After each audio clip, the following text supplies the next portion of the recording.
I want to ask you something, and I want you to be very honest with yourself. When was the last time you rested? True rest, though, that you truly rested without feeling guilty about it. Not a nap squeezed between tasks, not sleep you collapsed into out of fear of exhaustion. I mean, rest that you choose deliberately, unapologetically. For a lot of women, that answer is either very long time ago or even never. And we have almost normalized that too. We wear busyness like a badge, right? We apologize for sitting down. We feel like rest has to be earned after everything is done. After everyone is taken care of. After the house is right.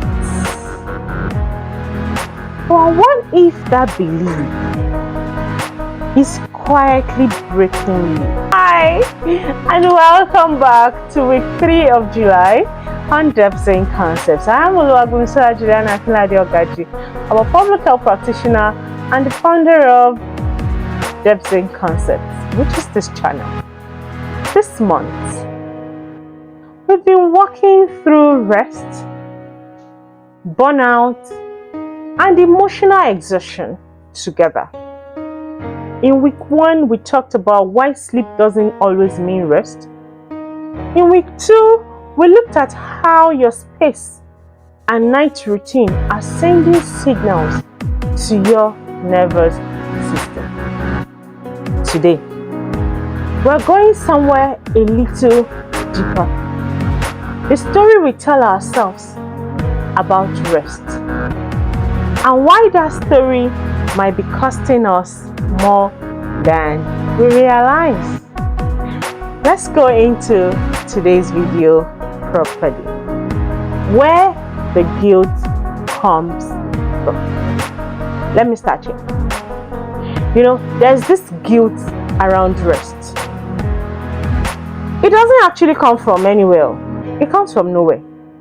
Most of us grew up watching the women in our lives go and go and go on and on and on.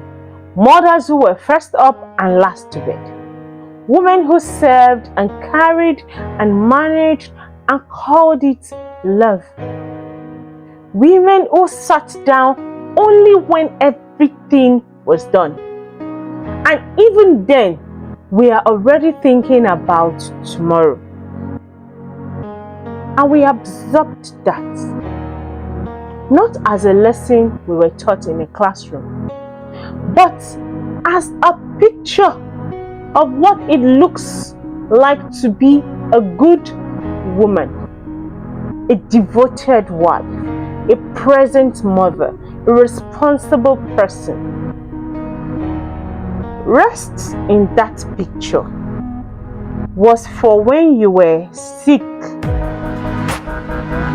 or old, or you had earned it somehow. So, when we rest now, or when we want to rest, something in us flinches, checks the mental list, asks, should I really be doing this right now? And you see that flinch,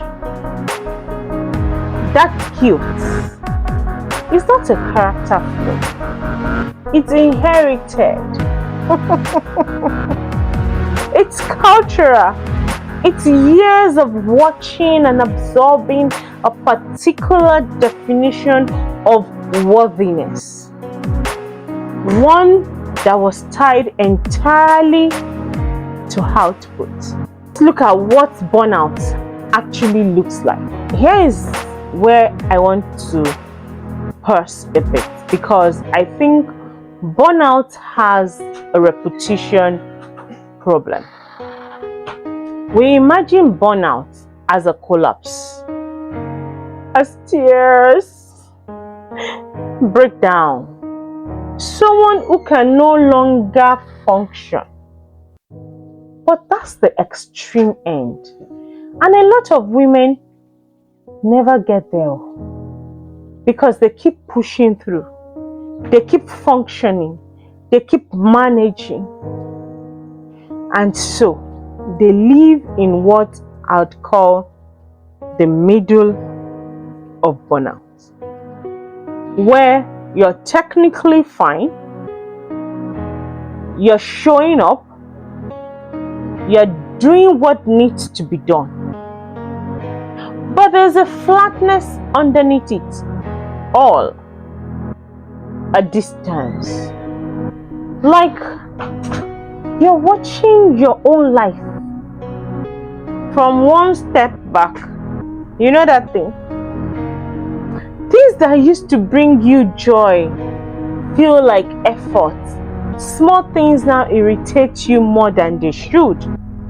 You're patient on the outside, but something inside is running out. That is still burnout. Quiet burnout. And it's incredibly common among women who have decided that their feelings can wait. My dear woman, come closer. Your feelings can't wait. Why should it wait? You can express your feelings. You can also lean on someone. Someone can also hold your own emotions. Let's learn to relax. Okay. So today I'm going to tell us a little bit about rest as a public health practice. So I want to offer a reframe, I want you to really sit with this. The statement is, rest is not a reward. It is not laziness. It is not something you earn after a productive enough day. No, rest is recovery. And recovery is not optional. It's biological. It's how your brain consolidates, your body repairs, your emotional reserves refill.